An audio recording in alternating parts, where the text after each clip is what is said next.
When you travel, don't you just want to hop on in one of these tour buses, but you're not sure if it's worth your money? Don't worry, we will rate these tour buses for you. Hey friends, so we're gonna do the tour bus of Boston again because Yeli apparently didn't like the first time we did it. So we're just gonna change it up, we're gonna mix it up. It's the same. It's legit the same. Hey friend, we're here in Boston, and as you know, we like to rate tour buses. So we're here and we're gonna about to rate the tour bus for Boston. This is my first time, but they're the first time. So we're here. It's about to start, and I love Boston. Yeli, any words for the camera? I like this one. This is my favorite one. It's a nice one. Papá, ¿qué piensas? No, pues muchas gracias, vinimos a conocer este lugar tan maravilloso. Maybe a little cat. Bueno, siempre voy a decirme, ay, ¿cómo dice eso? Pero no, ¿cómo no? Se siente como... No te conviene sus hijos. No entiendo, pero se siente muy bonito y muy agradecido. Muy que me trajeron aquí mis hijos. ¿Volverás aquí? Y ya te he dicho muchas veces que por mi propio bolsillo no.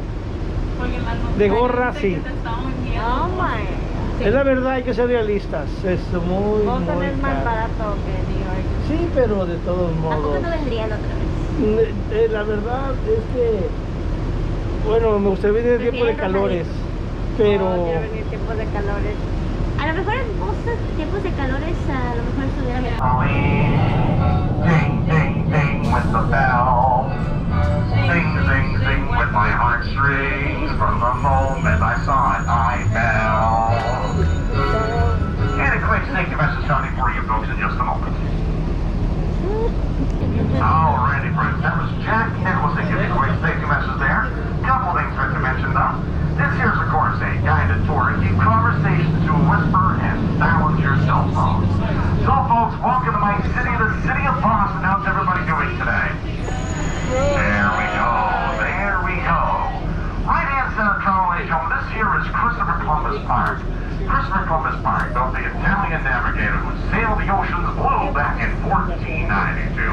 He used to have a statue between the gap between archways here on the right-hand side.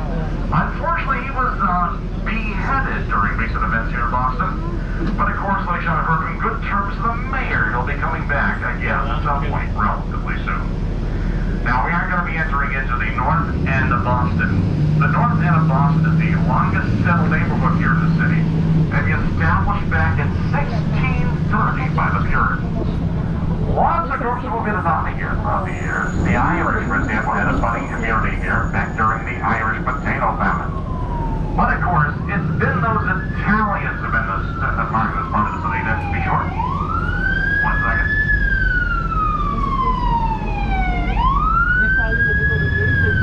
By 1910, over 90% of the inhabitants here, the people of Italian descent.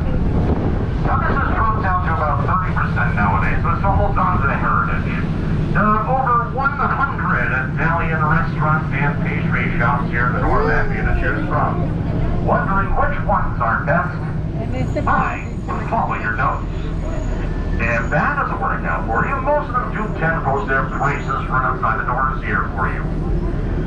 But of course, the most important resident to come out of the North End would not be an Italian, to be sure, but a French Huguenot by the name of Paul Revere.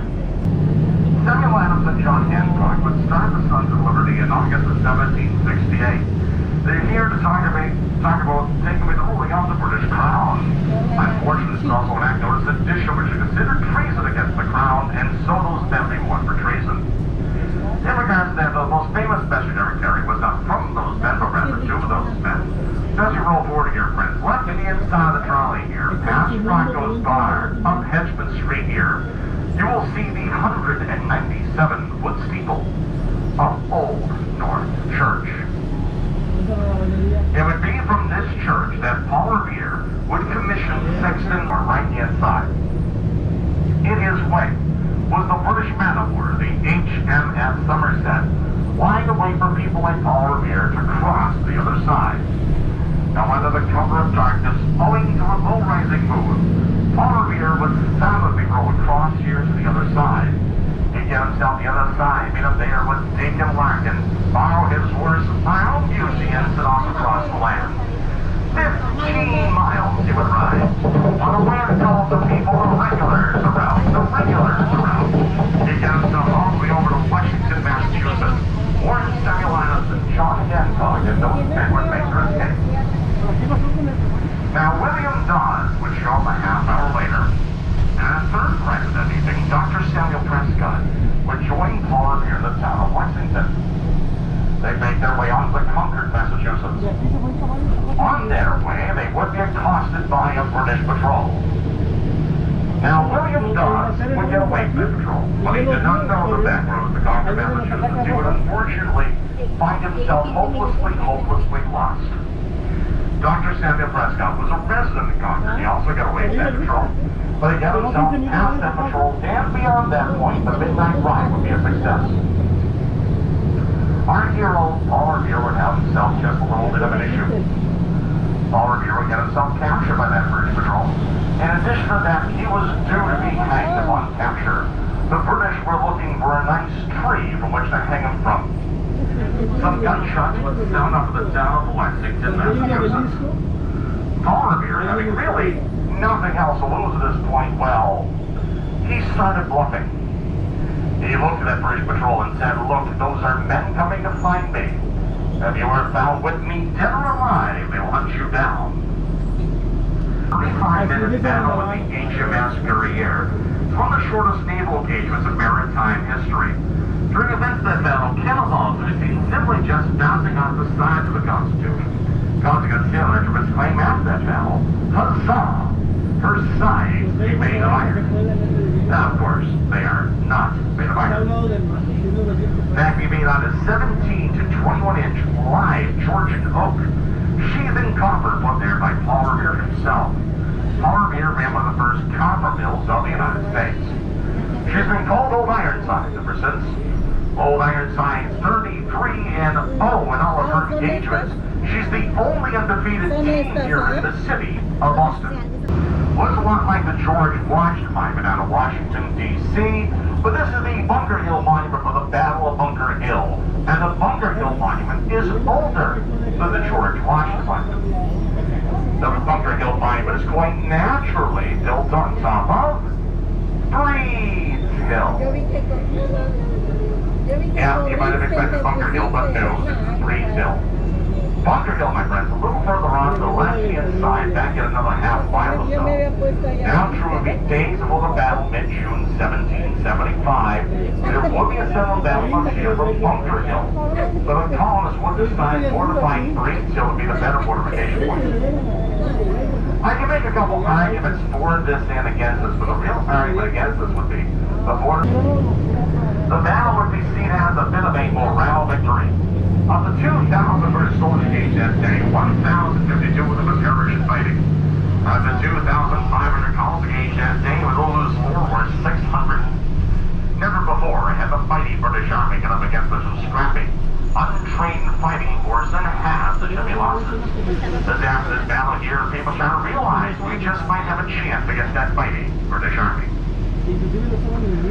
The bridge structure that's up ahead of the right-hand side drawing, the bridge structure here is the Colonel Richard Gridley Locks. Colonel Richard Gridley was the creator of the fortifications of Breeds Hill for the Battle of Bunker Hill. He became the first chief army engineer in General George Washington. Now, this building has a couple of different jobs, but the most important one perhaps keeping the Charles River, which is behind us, away from the flood stage. Both this building and the Leonard B. Jacob Bridge here on the right-hand side are both in front of us, ahead of us on the right. The Boston TD Garden, home to the 17-time world champion Boston Celtics, home to the 6-time Stanley Cup champion Boston Bruins. A lot of people ask me, what does TD stand for? Well, usually that means Toronto Dominions. My dear Boston, sometimes that can be so terribly disappointing. Left-hand side, Charlie, the white building here with the colorful windows on the side of it. This would once be the site of the Purity Distillation Company. The Purity literally knocked over. Out to the north end, still smelling molasses that is set on hot days here in the city of Boston.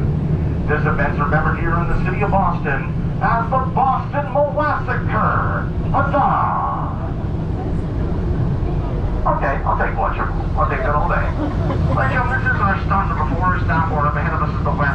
affect West, north end of Boston.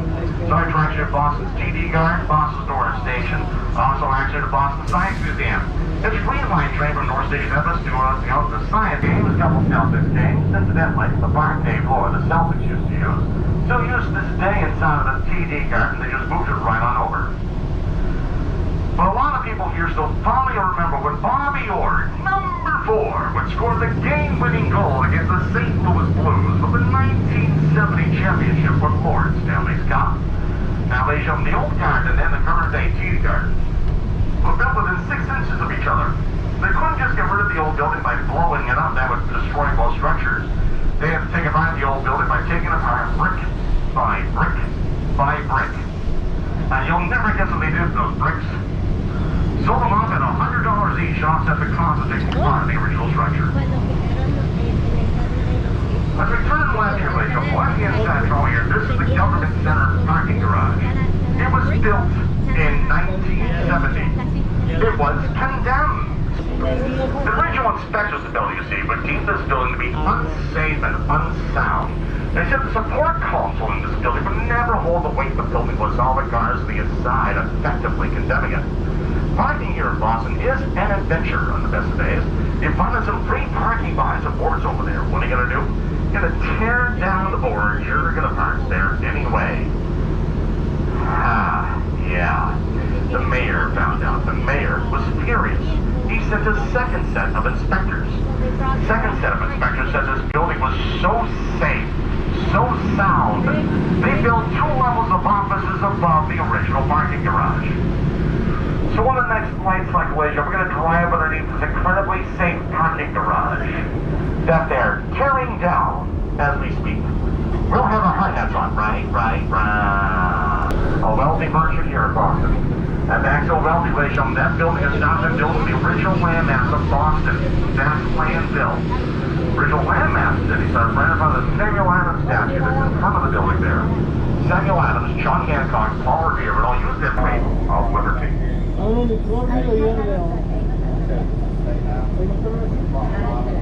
The brick building up ahead of the trolley on the right-hand side here is Boston's Old State House. Old State House constructed in 1713. From the balcony here of the Old State House, there is a Declaration of Independence to crown the people of Boston the first time on July 18, 1776. You might wonder why not July 4th, 1776. That's an easy answer, of course. The fax machine was out that day. We'll be able to get the messages on through. Yeah, okay, so it took, of course, about 2 weeks out here with the Declaration of Independence. But the sign this building, ladies and gentlemen, and associated with Old South Meeting House, just a short walk down Washington Street, we'll be up ahead of us going out for our left. This is a combined museum for revolutionary spaces. It is only $15 to go see both these museums. Well worth it. Meanwhile, we're going to do a darn thing about this group of 200 people. There was no one here of high enough rank to lead this crowd, the Riot Act. Now, during all this chaos, somebody has the intelligent idea of ringing church bells here in Boston.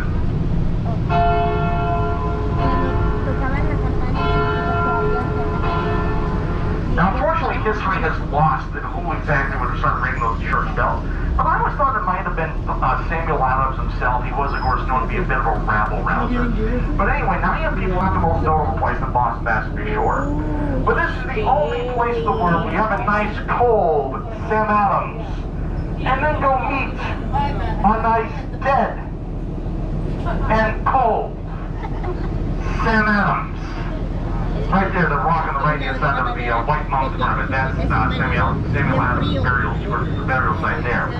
This is the Granary Burial Ground here on the right-hand side of Toronto, ladies and gentlemen. It's the 3rd oldest burial ground here in Boston. But it's also the celebrity burial ground, if you will. Samuel Adams, John Hancock, Paul Revere, James Otis, all 5 victims of the Boston Massacre. Ben Franklin, parents, buried here. Ben Franklin himself would never be caught dead in Boston, so he's not.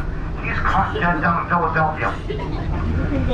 Well, if you make me inside to go tell you what the heads are for one Paul Revere, I'd argue he's the most famous gentleman inside here. This head's about 2.5 feet cornerstone in tow.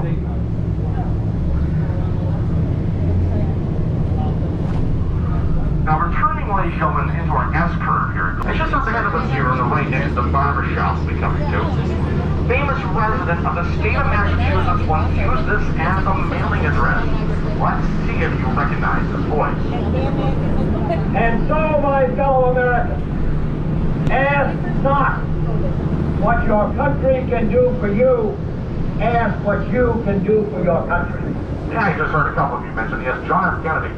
John F. Kennedy is 122 Thorsey Street, a mailing address to be elected to the 11th Congressional District here for the state of Massachusetts. Now, that's an important distinction. I never said he lived there. Mailing address. Doesn't even impress you on top of Beacon Hill to be elected to the top of Boston's Old Scully Square. Because John F. Kennedy, by the way, had that apartment building here on top of Beacon Hill, he had to use the nearby polling station to become president in 1960. Well, just up ahead of us here, the right-hand side of the brick building here, this is the polling station. This is Boston's Old West Church. Old West Church was the holding of the Boston City Public Library during the 1960 election. John F. Kennedy and his wife Jackie would use the polling station side of the basement here. They have a photo op in front of the church afterwards. But the building has a far older history than that, to be sure. It was originally opened up as a wooden structure in the year 1737. By 1770, British troops started being housed inside that building. In 1770, Boston had a population nearing 15,000 individuals. They bring as many as 9,000 British soldiers here to Boston to control that population. There's literally not enough place to put these soldiers. They were living in people's homes. They had taken over the entirety of the Boston Common. And yes, this has been done here throughout the years. First successful appendectomy from the site here. The first successful limb reattachment done here for a young man was playing on the then called MTA tracks. Nowadays called the MBTA, Massachusetts Bay Transit Authority. That young man would get nearly 80% use of his arm afterwards. The thing I think we should be most thankful for is the first successful surgery using ether. First surgery using ether performed by performing surgeon John Warren. John Warren was the ether bunny. As you're around the corner here, ladies and gentlemen, up ahead of us on the right-hand side, the granite structure on the right is the Charles Street Jailhouse. Charles Street Jailhouse, you looked at it from on top, has a cross-shaped design. This cross-shaped design is seen as a humane way to keep inmates. All the inmates will get some amount of sunlight during the day here. Famous inmates, a little time in here anyway, was one Babe Ruth. Babe Ruth is famed to have got one of the first DUIs in the city of Boston history. And bags keep going. That red light means nothing to these guys. But these other DUIs won't even call it a DUI, color, design, or anything like this. And that would be a direct break of the Preservation Act. By the way, if you see the American flag for the post office here on the right-hand side, the character clip, the show cheers, shown working from that particular post office.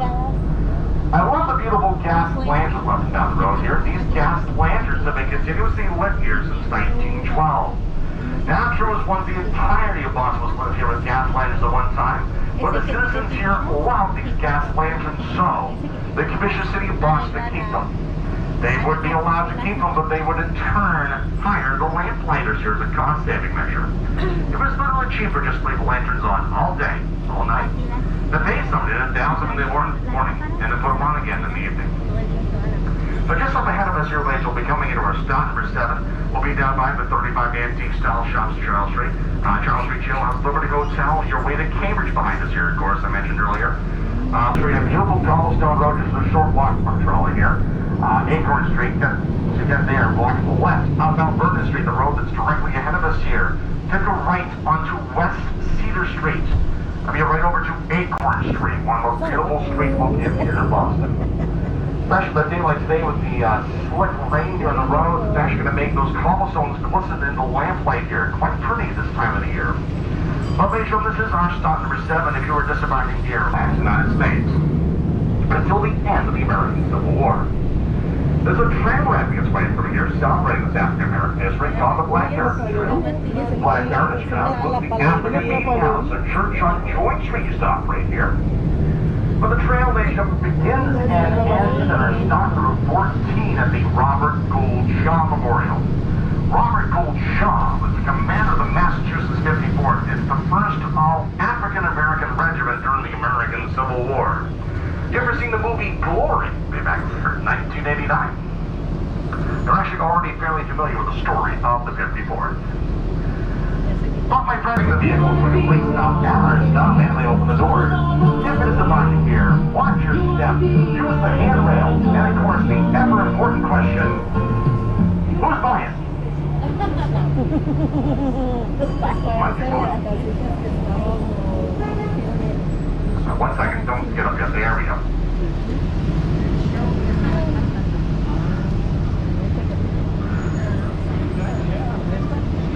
All right, anyone here for something to rate the Cheers bar? There we go. Watch your step. Absolutely nothing. Like a soundstage for Hollywood.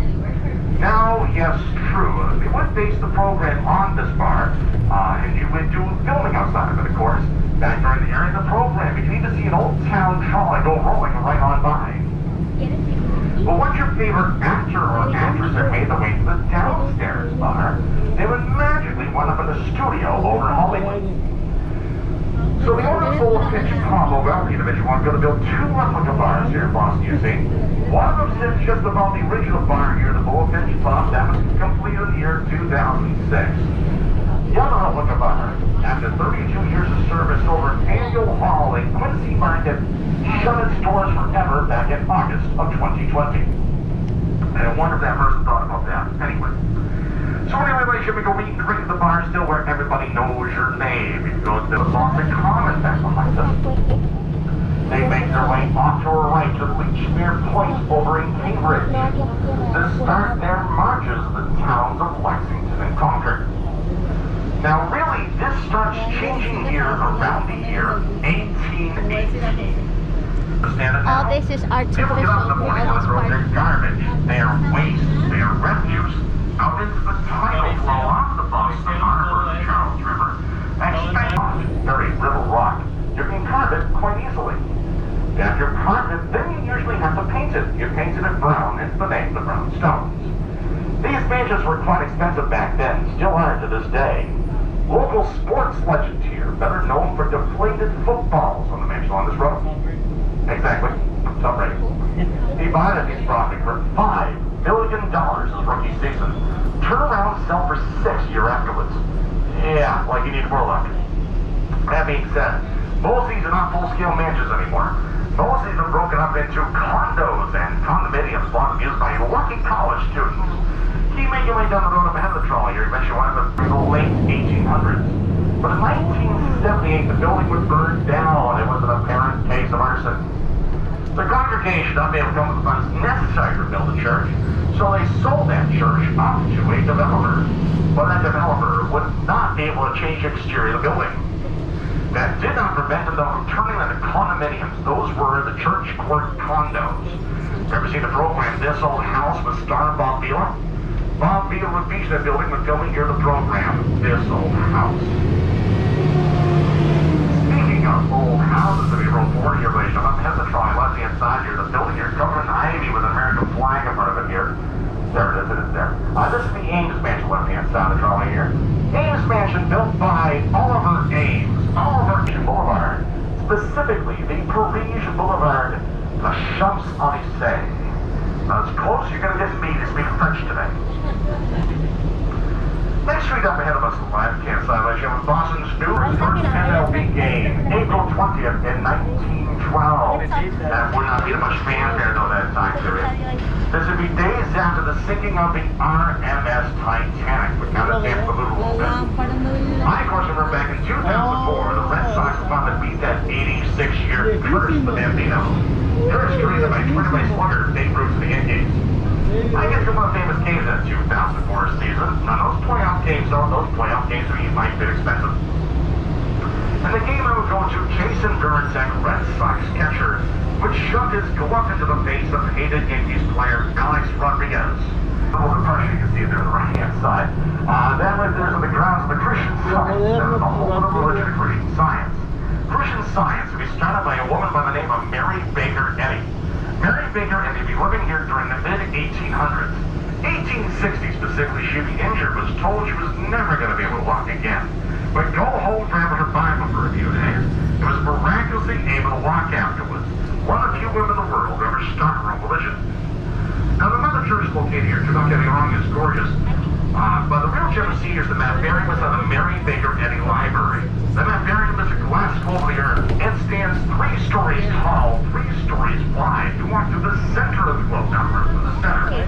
See the earth on the inside of it back in 1935. Now, ladies and gentlemen, coming into our start number 10, back down the road behind the trolley. Look at that building. So, who here has Netflix at home? A couple of you do, yes. Ladies and gentlemen, you go home, you want to watch the program, This is a Robbery. This is a Robbery highlights the largest art heist ever to happen in the world. It happened here in Boston. Back down the road behind the trolley, you will find the Isabella Stewart Gardner Museum, roughly about a mile away. Early morning hours of March 18, 1990, just after St. Patrick's Day, 2 men dressed as police officers entered into the Isabella Stewart. These 2 men were, of course, not police officers, they would be robbers. They go to, of course, a real gem picture. This was placed in the Sea of Galilee. The only seascape wetland was ever going to trade. There's an active $10 million worth of information on the Star Heist, ladies and gentlemen. Here we are, some 31 years later. No real end in sight. Now, ladies and gentlemen, ladies and gentlemen, this is those who regard the museum. And items on here were free just for being a taxpayer here. But this is the only public library that says it doubles as a presidential library. For one John Adams, 2nd President of the United States. You just don't seem very Richardson. Henry Hudson Richardson is the only American architect of a design style named after him. This is Richardsonian Romanesque. The exterior building, ladies and gentlemen, do not get me wrong, is gorgeous. The interior is more beautiful. The stained glass windows of the Purchase Sears City of Boston, I love the architecture on the inside. Now, ladies and gentlemen, the church is not particularly open today, but it'll be open Thursday through Sunday. One of the best things to see in the city if you do get the chance. But we are coming into our stop for 12, behind the trolley between Boston City Public Library and New Old South Church. The Boston City Marathon finish line is behind us on Boylston Street. On the right-hand side of the trolley, we have here Copley Square, Trinity Church, the John Hancock Towers on the right-hand side of the trolley here. And running parallel to our now, on the left-hand side of the trolley, the high-end shopping street of Newbury Street sits here on the left. Anybody here for Copley Square? Watch your step. Use the handrails. Watch that behind me here. Folks, let me just see if there's anyone else out there in the sidewalks. Well, there's many people out there, though.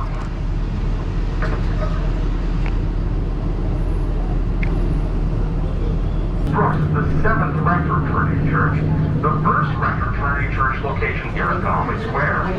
Fantastic orator, like many think of his time living here in Boston.